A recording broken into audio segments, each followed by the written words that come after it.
The great thing about Indianapolis and its sports community is the accessibility. So many people, even in this community, they don't know that.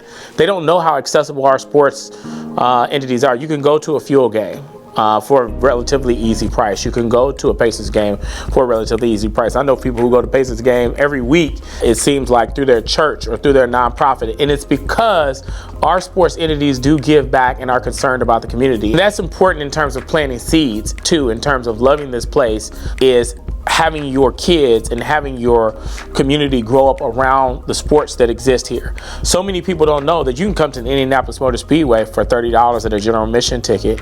You can bring your kids 15 and under free, and you can bring your own food.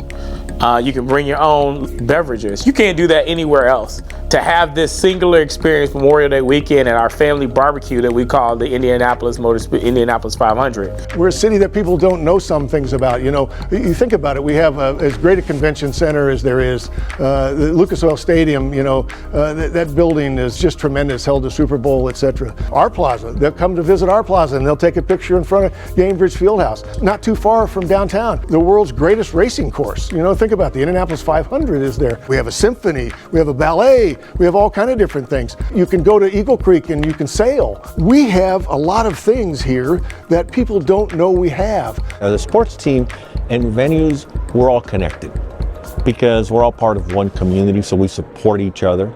As a matter of fact, the Fever is developing a script and a video so we can tell our passengers once they go through or as they're going through security what they can have and what they can't have.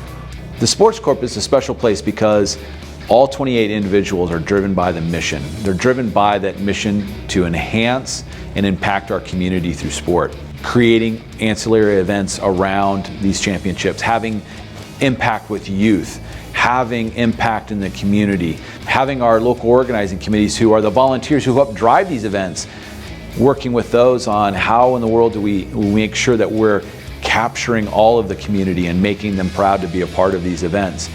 So stakeholders really support each other because you've got it all the way from the grassroots level up to city government, state government, the NCAA headquartered in Indianapolis, the colleges and universities, nonprofits and corporations. They're all understanding that this benefits everybody. It's a positive feedback loop, and every time there's a success, it just drives the next one to be even better. I've had the opportunity to work on a lot of different events all over the globe. I worked 9 different Olympics and then certainly Final Fours and Super Bowl in Indianapolis. And so coming to work at the Indianapolis Motor Speedway was great because I've had all these other experiences around the world that we could bring right home here to Indianapolis in the world's largest single-day sporting event.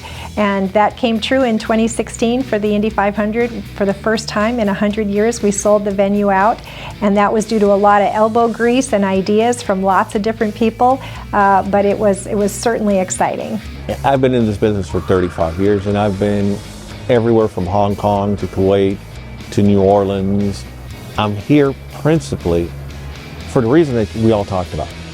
Hoosiers are so incredibly nice, you know, and I've done a lot of things in my career, but this is probably the most important thing I've ever done and the most important team I've ever worked with.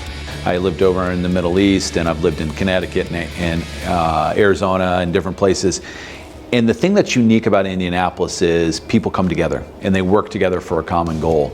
And that doesn't happen in every city. If you pick up the phone, it doesn't matter who it is, they take time to take your call, to solve your problem and work with you. The city of Indianapolis is a great place to host anything, whether it's a convention or a sporting event, or frankly, weekend vacations are great too. They have 7,000 hotel rooms, more than 7,000 hotel rooms, physically connected and walkable to all of their major venues, the arena, the field house, and the convention center. So that enabled them during the pandemic to actually host the entire men's March Madness tournament in one city, essentially something that had never been pulled off in sports history before. And they can look forward to a red carpet treatment, knowing that they are in a place that really welcomes them.